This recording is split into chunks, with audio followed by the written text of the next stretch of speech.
Hello once again. I've got such a cool piece of vintage video equipment to show you guys today. This is a Sony model VP-7020 U-Matic VCR, and it was made in 1994. This is the first piece of U-Matic equipment I've ever shown on this channel, and in fact this video marks only the second time I've ever mentioned U-Matic in my 12 years on YouTube. This belongs to the television station. It is one of two units that they have, both of them VP-7020s.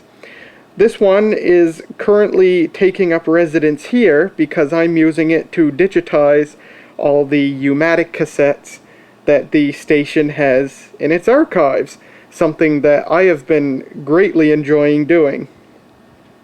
I'm really excited to make this video, not because this particular U-Matic VCR is exceptionally interesting. In fact, it's quite boring as far as U-Matic VCRs go, because it's only a playback machine. This does not record. It's got no record button on it. It's playback only.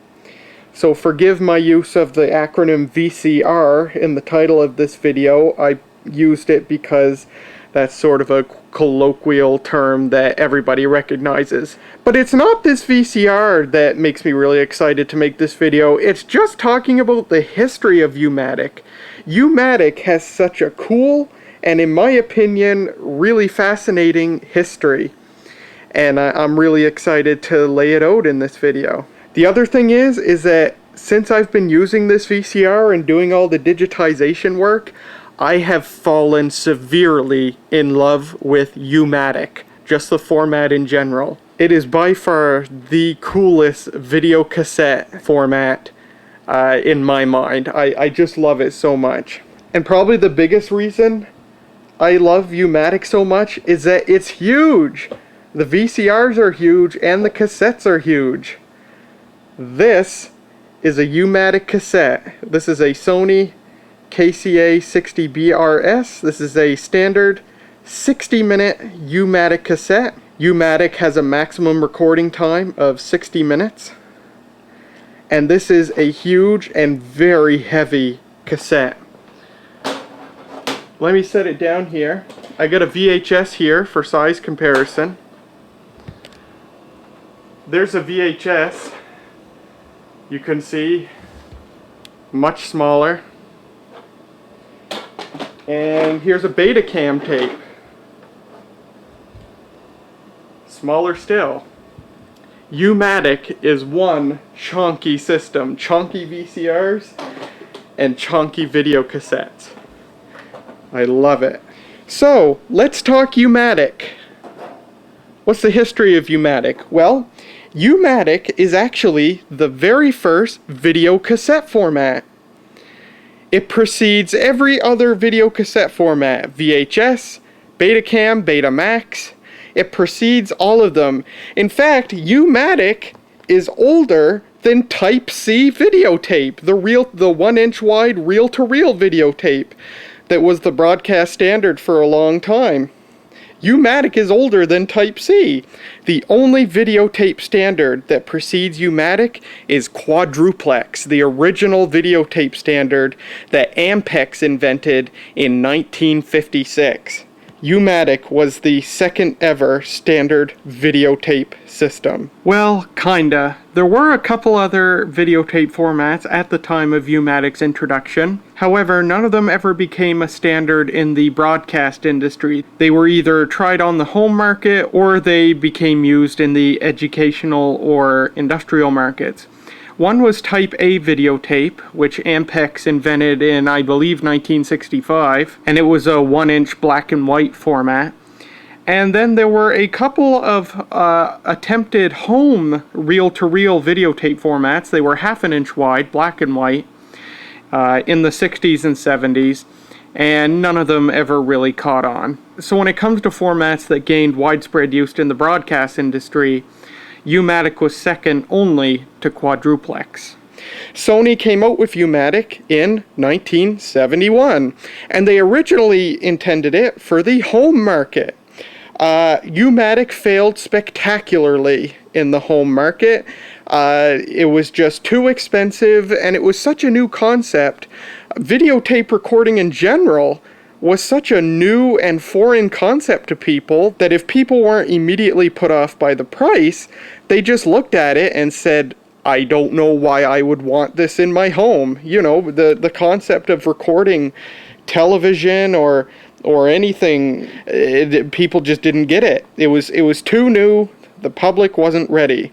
U-Matic failed on the home market, which is what Sony originally intended it for. But Sony acted swiftly. As soon as they saw that U-Matic wasn't going to take off on the home market, they decided to market it to the commercial market. And there, U-Matic thrived. U-Matic was immediately successful in the commercial market. Right from the early 70s, U-Matic remained in use in the commercial and broadcast markets up until the mid-90s. Such a long lifespan for such an early videotape format. U-Matic held on for some 25 years, which is pretty darn amazing. A format from the early 70s, in fact Sony invented it in the late 60s. A format that old still being in use in the mid-90s. It's incredible. The only other videotape format I can think of that lasted that long was VHS, and it was only barely. Very few people were still using VHS in the late 2000s, but some of them were. My own mother was one of them. So it's definitely valid to say that VHS lasted for 30 years as well. And actually, technically, U-Matic lived into the late 90s and actually possibly into the year 2000. I have seen pictures of machines that were made as late as 1998. Those are the latest ones I've found thus far. But on the Internet Archive, I've been to Sony's website, and Sony listed U-Matic on their professional website until 2000. So technically, U-Matic lived for 30 years? That's pretty darn impressive. It's also worth mentioning that U-Matic was the first videotape format that was color right out of the gate. Quadruplex did not start out as color. The first quadruplex machines were black and white. Color quadruplex machines came later. But U-Matic was color right out of the gate, and Sony marketed that heavily. It was color. It was convenient because you didn't have to deal with massive reels of 2-inch wide tape. It was convenient. It was way cheaper than quadruplex, and it was color. And once Sony shifted U-Matic to the commercial market, they started working on what they hoped would be the format that the public finally latched onto, and that would be Betamax. And Betamax was at least a small success in the consumer market until VHS took over. In fact, Betamax was basically just a miniaturized U-Matic. There's a lot of similarities between them. Betamax initially had just a 1-hour recording time, like U-Matic, and it had the same really convoluted tape loading path as U-Matic, which we'll see later when we put a tape in this thing. I'll have the cover off the VCR so you can see what all that looks like. It's quite fun to watch. Also, just like Big Brother U-Matic, while Betamax was eventually a failure in the consumer market, Sony again retooled it for the commercial market, made Betacam out of it, and Betacam became a massive success in the commercial and broadcast markets. So kind of funny how Sony came out with two video formats, originally meant for the home market, both of them failures, and Sony spinning them around into commercial formats where they were massively successful. That's pretty darn cool, and pretty darn lucky for Sony. Some more technical tidbits about U-Matic. Unlike Betamax, Betacam, or VHS, or Super VHS, U-Matic uses a 3/4 inch wide tape rather than a 1/2 inch wide tape. So if I bring my Betacam cassette back into the picture, you can see the thickness of the cassette is quite a bit more for U-Matic. It is a 3/4 inch wide tape. U-Matic is actually often called in the broadcast circles, it's often referred to as just 3/4 inch. I like the name U-Matic. That's what Sony intended it to be called. That's what I like calling it. But yeah, broadcast veterans will often call it just 3/4 inch to distinguish it from 1 inch, which is Type C, and 2 inch, which is quadruplex. They often just refer to the old formats by the width of the tape. But yeah, the 3/4 inch wide tape, coupled with improvements made to U-Matic over the years to improve the video quality, allowed it to hang on for a long time, even after Betacam came out. U-Matic uses a color under signal format like VHS and Betamax. I think I've said before in previous videos that VHS and Betamax used a composite signal format. That's not correct. The only videotape formats to use a composite signal recording were quadruplex and Type C.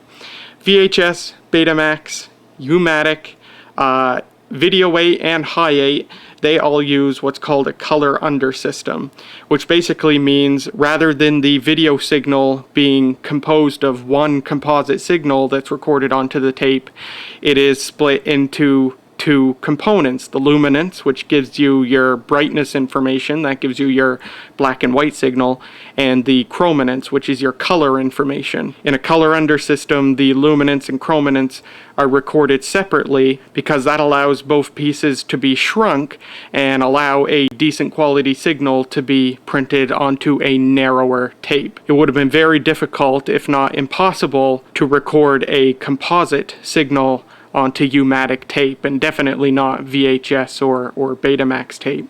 Another tidbit about U-Matic, like VHS and Betacam, there's actually two cassette sizes.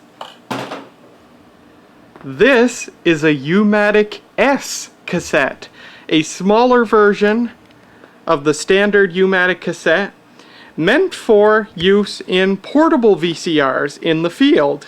One of the things that made U-Matic a success in the broadcast market was that it allowed for truly portable videotape recording for the very first time. There is no such thing as a portable quadruplex VCR. They don't exist. The first quadruplex VCRs were the size of an entire room, and they definitely never shrunk down to a size that you could sling over your shoulder like a purse. Well, U-Matic did.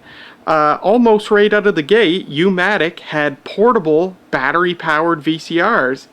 And along with electronic cameras that could attach to them, U-Matic was the very first videotape format that could be used truly portably. And that revolutionized the news industry, because before portable videotape, news stories were shot on 16mm film.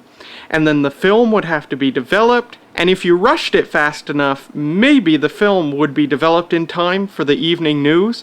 If not, it wouldn't be developed until the late night news. And that's actually where the common phrase, "more at 11", comes from.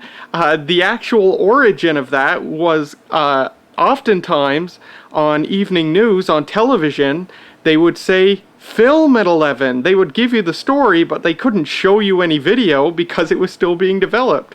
So they would give you a tidbit of the story and then say, "Film at 11", meaning watch the late night news, the film will be available then and we can show it to you.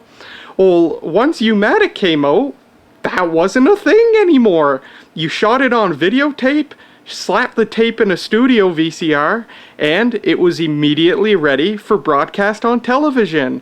No more waiting for film to be developed. That was perhaps the biggest revolution that U-Matic brought, and why it was so widely adopted in the broadcast industry, despite that it wasn't as high quality as quadruplex or as Type C. Even after Type C came out in the mid-70s, U-Matic remained popular for news gathering, because although there were portable Type C VTRs, they were not very portable. They were large and heavy and very delicate, but U-Matic was far more up to the task. So a U-Matic S cassette, the longest tape length that you often see on a U-Matic S cassette is 20 minutes. You can find cassettes that are 30 minutes. And all front-loading U-Matic VCRs are compatible with U-Matic S cassettes. No adapter required. The cassette just slots right in. You put it in the middle, guides in the cassette tray, guide it into the middle. Fully compatible. With the early top-loading U-Matic VCRs, you needed an adapter, but all front-loading U-Matic VCRs take both sides of cassettes. No adapter required. So that was very much a revelation, the U-Matic S cassette, allowing for convenient, portable videotape shooting. And that's the size difference. You can see the family resemblance when you look on the undersides of the cassettes. Same size tape door here, same opening. Reels are spaced the same size apart, so it just slots right into a normal front-loading VCR. And I particularly like the look of these Sony U-Matic cassettes with their blue reels, their dark gray cassette shells, and the smoke-colored plastic. I really like that. And I really like the look of U-Matic S cassettes. It seems that most, if not all, U-Matic S cassettes have both reels visible, whereas just a sliver of the supply reel is visible in a full-size U-Matic tape. Oh yeah, by the way, if this looks backwards to you, notice the tape is wound all the way to the right-hand reel. Tape is wound all the way to the right-hand reel.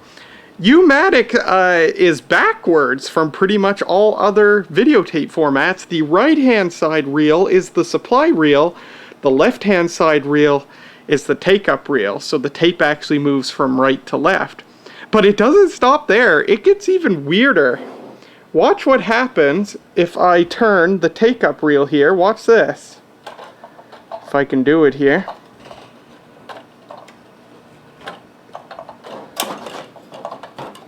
Look at this. I turn the take-up reel.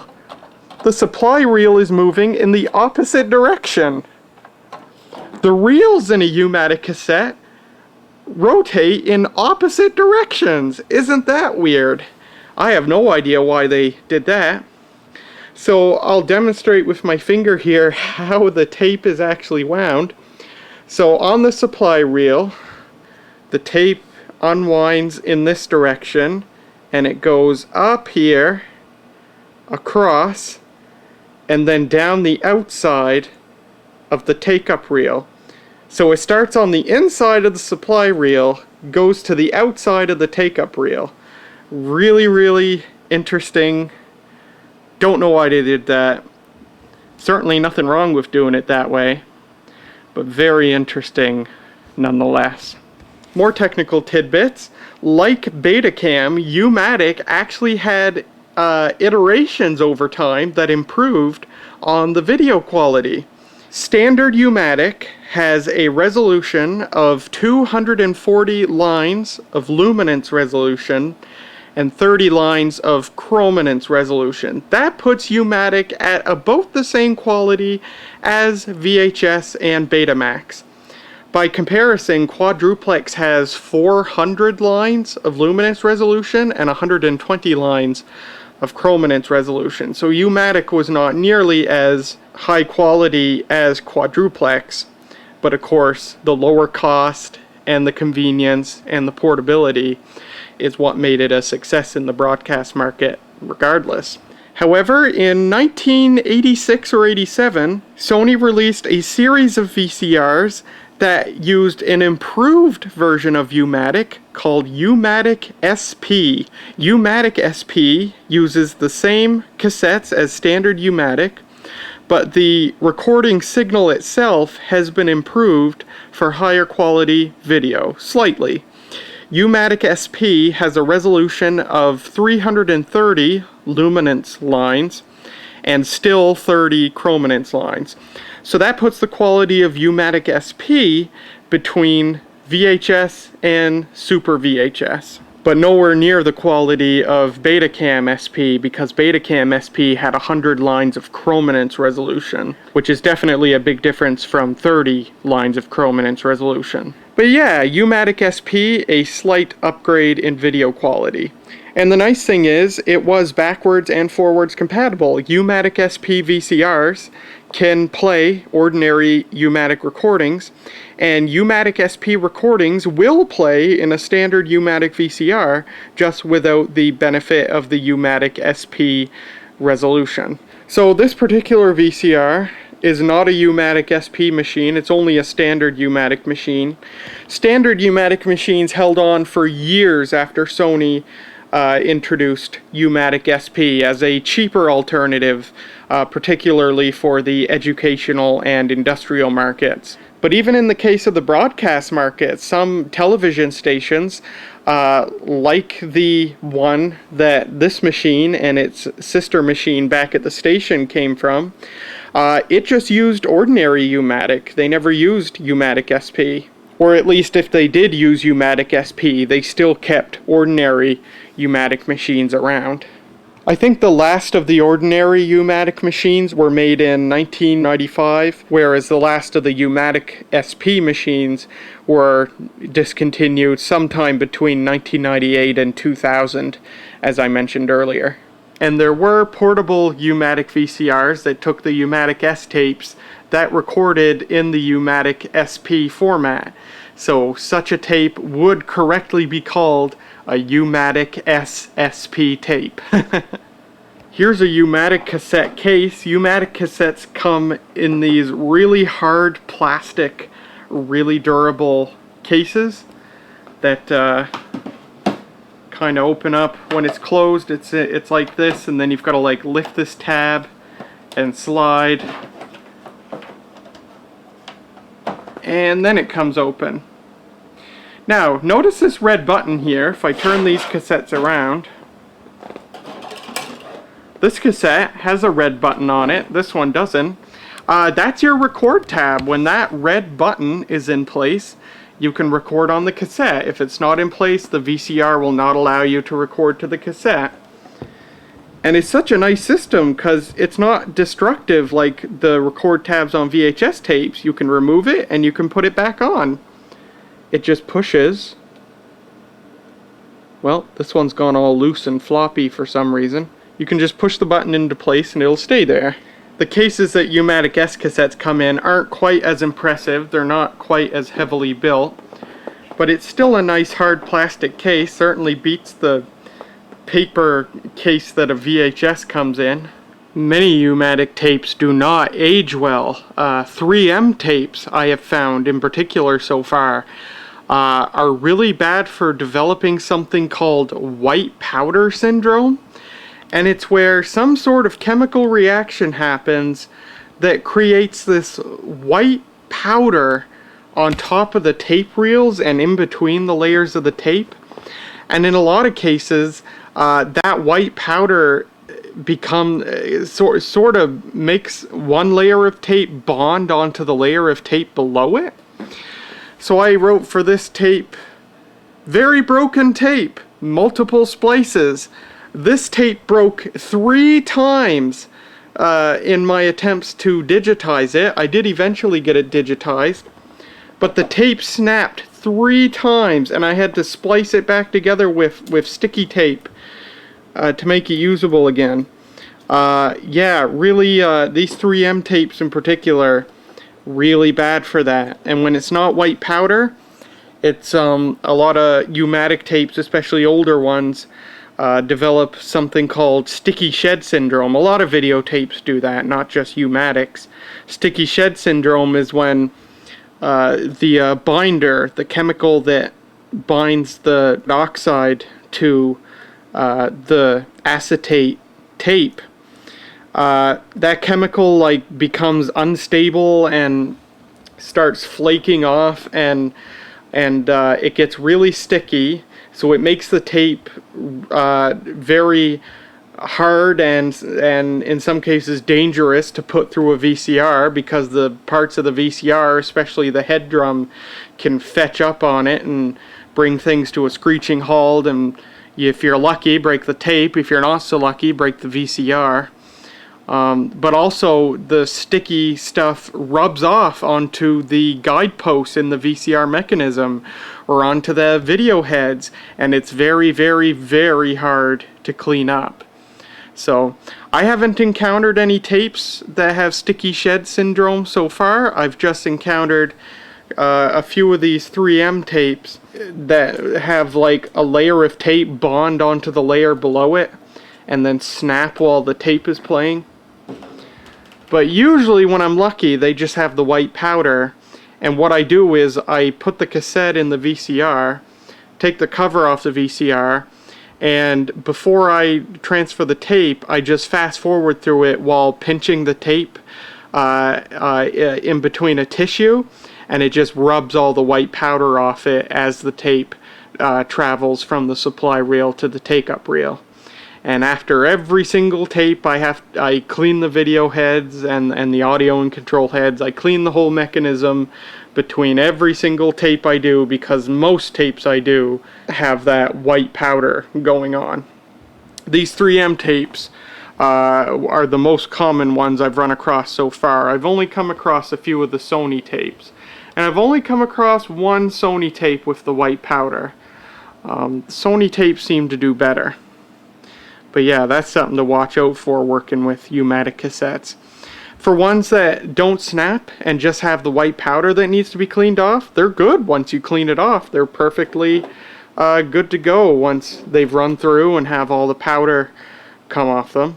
I took the cover off this one when I was splicing it, just because it made it a lot easier to do. So I think I've given you everything you never wanted to know about the U-Matic format itself. Now let's take a look at this VCR. So this is a VP-7020. It's a playback only machine made in 1994. Sony made this machine for a number of years. This machine's twin back at the station was actually made in 1989. And both of them still work just fine, which is great. So there's your big cassette door. Manual tracking on all U-Matic machines, so that's your tracking knob right there. For the audio monitor jacks on the back, you can choose whether you're monitoring channel 1 or channel 2 or both during playback. Monitor, of course, is just to monitor the playback. It's not to be used as an actual audio output. 3 LED annunciators here.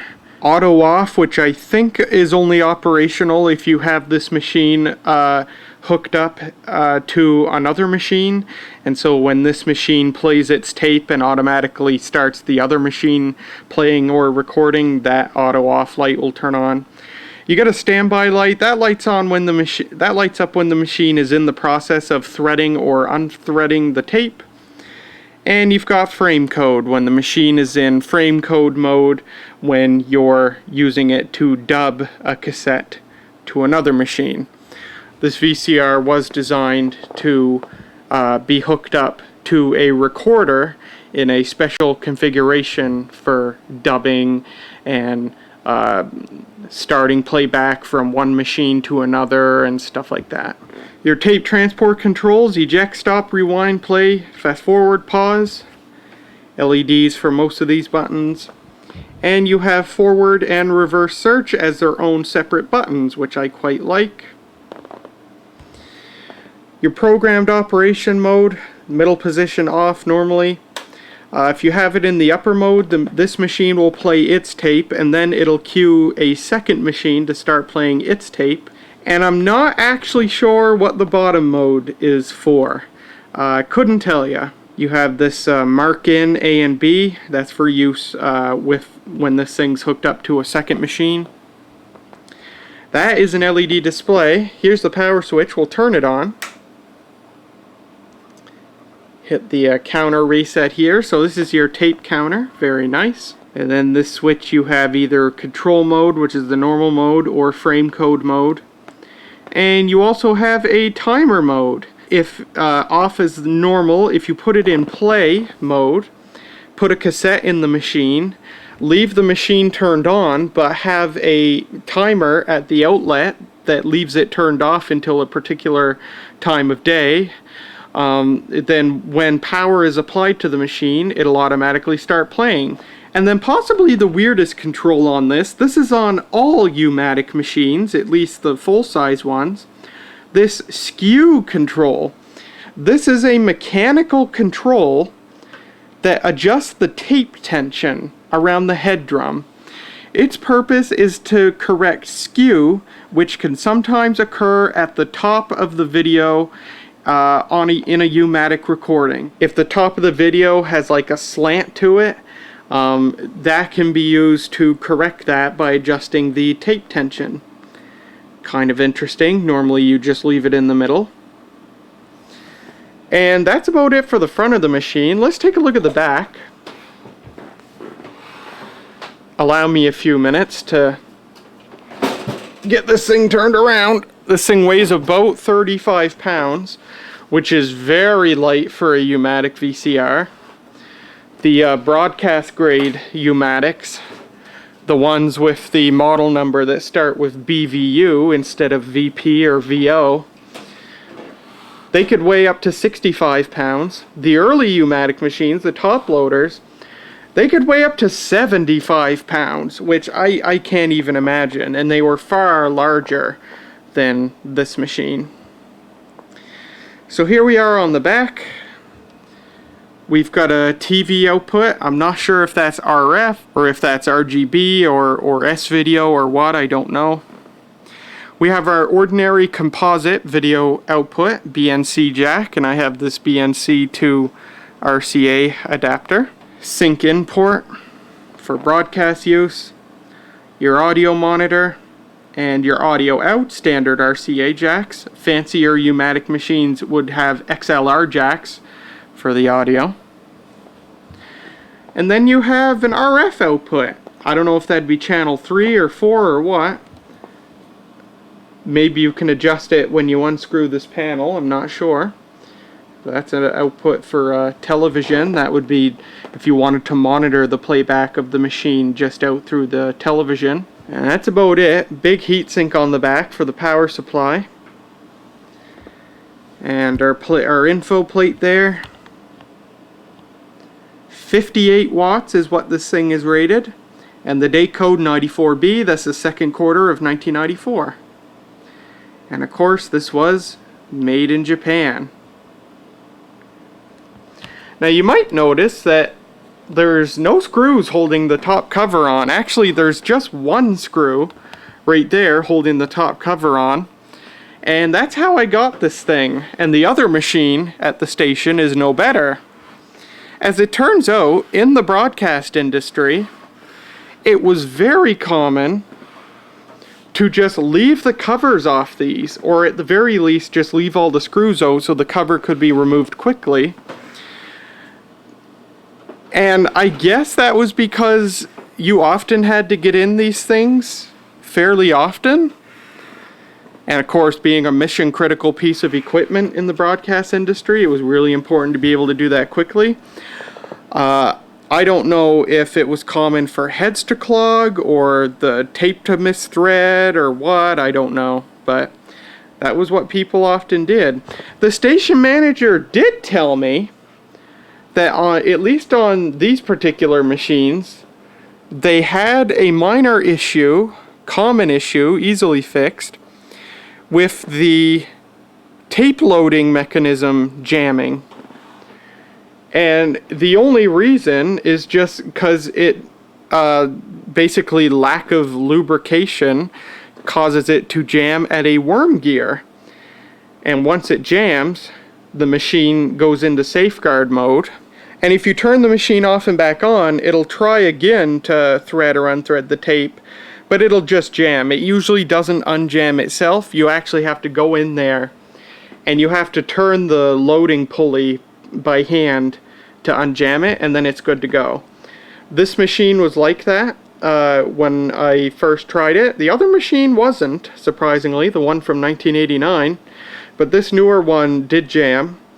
And it jammed quite a few times until finally I lubricated that worm gear and the rest of the mechanism where I could find appropriate places to lubricate. And it's been fine since then. It hasn't jammed in all that I've used it so far. I've digitized dozens of tapes and it's been totally fine. So yeah, if you have a U-Matic machine and it's only threading or unthreading the tape part of the way before it suddenly stops and won't respond anymore, just move that pulley by hand to unjam it so it can finish the process, and then just lubricate everything and it should be fine after that. And yeah, as far as I've been told, that's the only real mechanical issue that these things ever had. These are incredibly well built VCRs, very heavily built. They are meant to be in constant use, heavy duty, very high mean time before failure, very heavy duty VCRs. And so these things never really mechanically fail. Aside from the jamming, the only thing that goes wrong is that on the earlier machines, the belts eventually go bad. The belts in this thing are still good. The belt that lowers the tape into the mechanism and spits it back out was slipping a little bit. I just cleaned it and it's been fine ever since. So yeah, this machine is, well, it's my age. It's 26 years old. Still working fine on the original belts. I just had to clean the belts and lubricate the mechanism. And no electronic issues with this machine either. That's pretty darn good. My late friend Neil, if any of you remember him, back when I lived in Fredericton while I was going to university, he passed away in 2016. He had a U-Matic VCR, and he never used it because it had a problem that he wasn't sure what was going on. He got me to put a tape in it one day. That was the first time and the only time I had ever used a U-Matic machine until I started volunteering for the station. But I remember he got me to put a tape in it, and I heard it make a noise, and then it stopped and it wouldn't respond to the buttons anymore. And he was like, yeah, it does that, I don't know why. Well, now I know it's just jamming at that worm gear. It was a recorder. It was a VO 5600 or 5800, one of the earlier ones from the earlier mid-80s. And that's all that would have been wrong with it. I now know it was just jamming at that worm gear. And I wish now that he were still around, I could fix that machine and get it working for him. But I think he would be rather chuffed now to see me using U-Matic VCR myself and learning the ins and outs of them, learning how to fix some of the common problems that occur. I think he'd be quite happy about that. Anyway, let's get me a screwdriver so I can remove that one screw. Then we'll take the cover off and have a look inside. With the cover off, we are inside, and the first thing we can do is open up this circuit board. I've already loosened the two plastic thumb screws, so it just pulls up like that. And the first thing we see, look at the size of this head drum. Wow. A VHS head drum is like that big around. Look at this guy. Holy moly, that's a big head drum. How many heads on this sucker do you figure? 1, 2. That's it. 2 heads. That's all you need. That's all U-Matic is. 2-head system. Same for the recorders. That's all they have is 2 heads. I'm not sure they even have a flying erase head. Oh, actually, you know what? The BVU models, the broadcast grade U-Matics, probably have a flying erase head, but the VO models, the industrial lower end U-Matic recorders, don't have an erase head, or don't have a flying erase head rather. And you can kind of get a sense for how convoluted the loading system is on this thing. You can see we have this circular track that runs pretty much all the way around, and I guess the best way to show it is just to load a tape. So let's do that. Let's load a tape.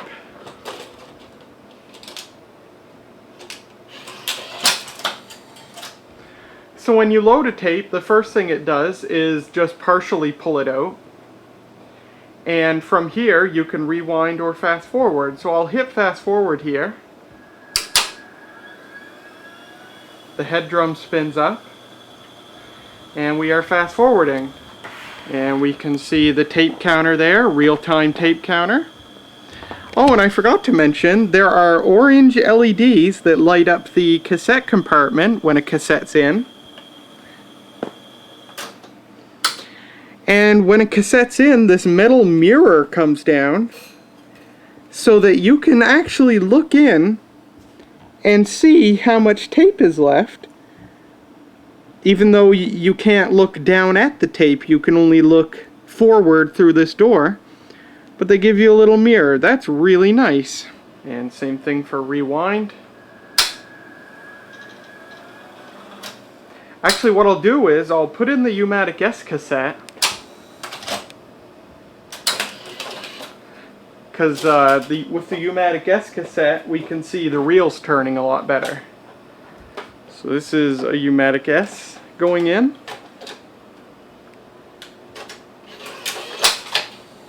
Actually, we can look through the mirror here. That's the best way to see the reels. So I'll hit fast forward.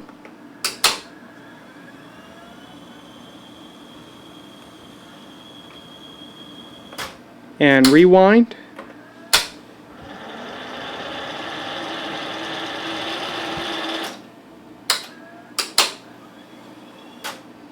And it advances just past the clear leader.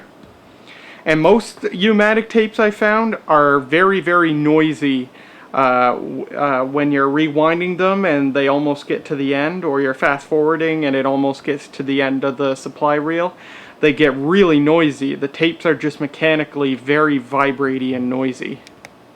And now for the piece de resistance. Let's watch this thing thread up the tape for playback. This is quite a thing to watch. Take a look.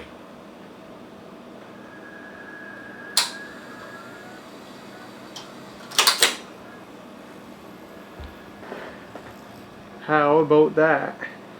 So the tape comes out of the supply reel, around here, around the head drum, around like this and back, and then to the take-up reel. Wow. And the reason they call it U-Matic was because of the U shape of the tape wound around the head. But of course, it's pretty much identical to the threading pattern for Betamax too, which was named because the threading pattern is in the shape of a beta, so I guess it's simultaneously a U for just the head drum part and a letter beta for the entire thing. But we're playing here, you can see, and I can do a forward search and a reverse search.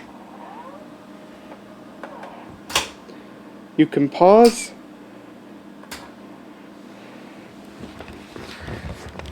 And when you stop, it unthreads the tape.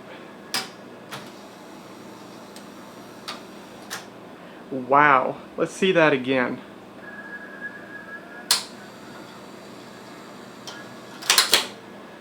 Lots of loud solenoids and stuff.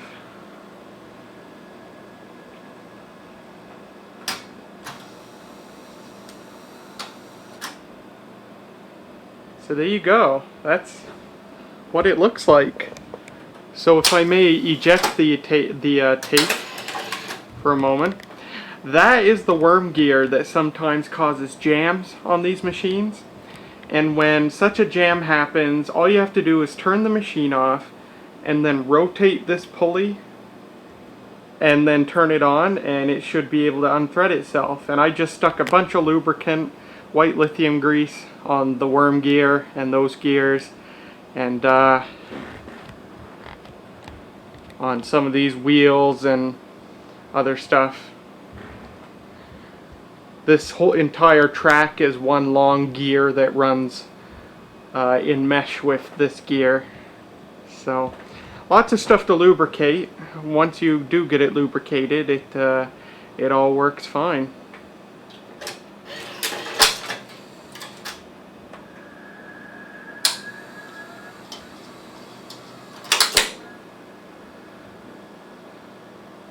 Amazing.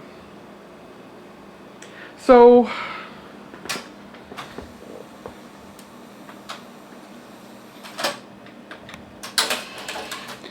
that's really all there is to show. Of course, we can't do a recording test because it's a playback only machine.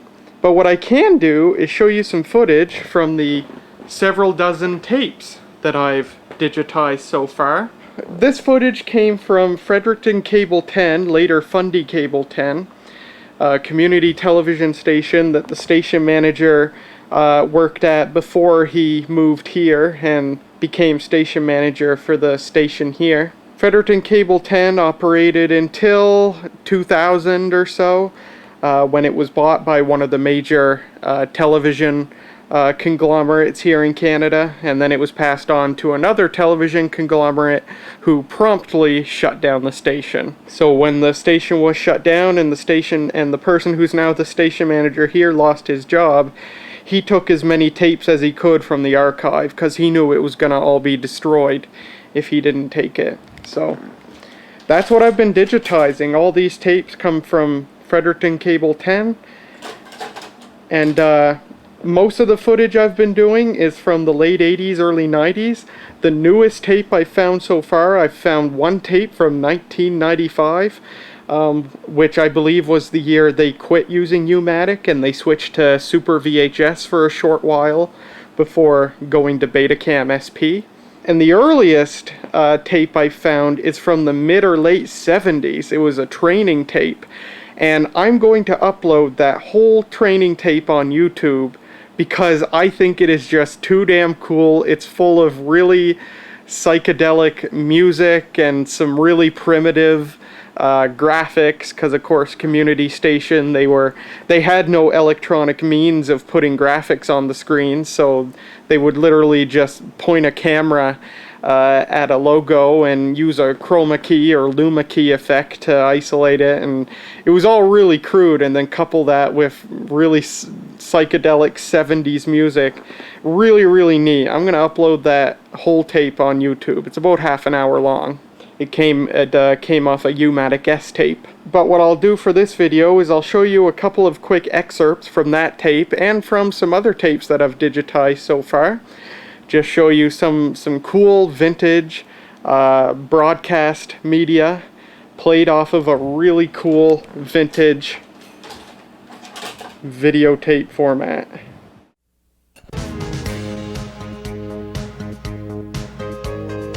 Misty Mountain for healthy living.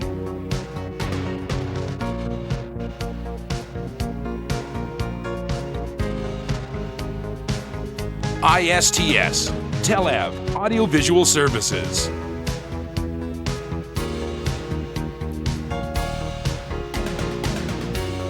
Atlantic Rentals, your friendly rental center.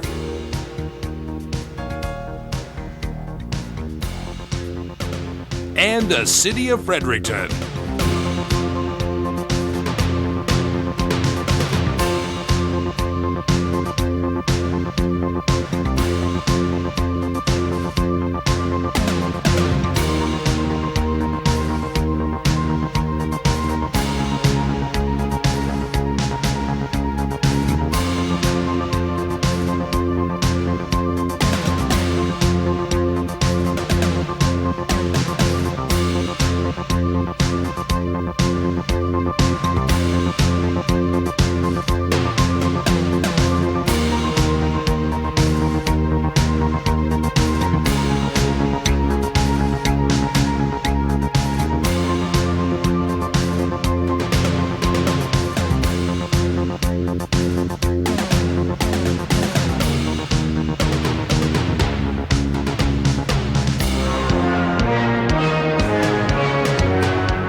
And we're back at the Labatt's Relay. We're hour, 15 now?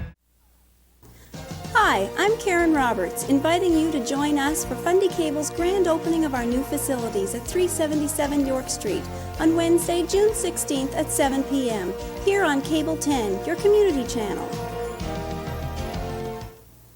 We've been speaking today with Mr. Arch Pafford, leader of the Confederation of Regents Party of New Brunswick. And until the next time, good day.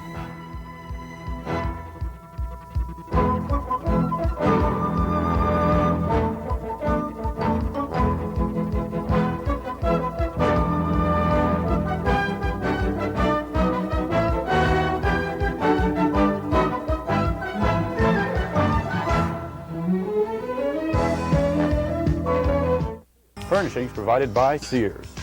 Sears, your money's worth and more. You're watching the Provincial Cable Network. Many applications of television require only that you set up your camera, record what you need, then switch it off. However, any attempt at program production requires that you assemble a number of sequences in the desired order. In general, electronic editing gives you a good edit, although there is some picture distortion on some edits. These you will have to redo. In electronic editing, you will be transferring the magnetic patterns from your master or original tape to your program tape, on which you assemble various segments and incorporate live segments.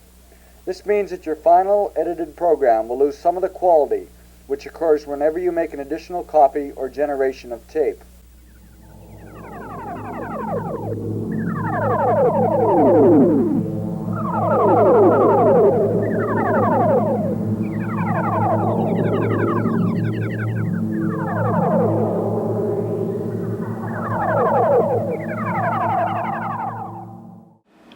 And that, my friends, is the Sony model VP-7020 U-Matic VCR from 1994.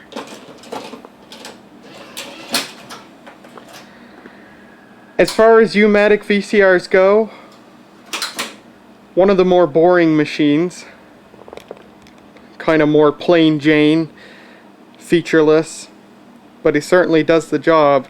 But man, U-Matic itself, what a friggin' cool format. I have fallen very in love with U-Matic. I think it's the coolest videotape format I've seen thus far in my life. And this is the part of the video where I make a really pathetic plea. I am very interested in procuring a U-Matic recorder, any front-loading model that starts with VO or BVU. If you have such a machine, and you wouldn't mind giving or selling it to a new U-Matic fangirl, please let me know. I am very interested. But for now, there's this VCR. It'll hang around here for probably the next few months, if not longer, while I continue digitizing tapes. I've got dozens and dozens, if not hundreds, of U-Matic tapes to go through. And then once I'm done digitizing all those tapes, this machine and its twin back at the station, they will be sold. And so far, I do have people lined up to buy both of them once we're done with them. So these are sold, pending the people still being interested down the road, because it'll be a while before these are actually ready for sale. If they change their mind, then this will be listed on my Facebook page when the time comes. But for now, pending us being done using them, they are sold. So there you go. Thank you so much for watching. I do hope you enjoyed, and I hope you found U-Matic's history and the ins and outs of the format interesting. And I will see you in the next video.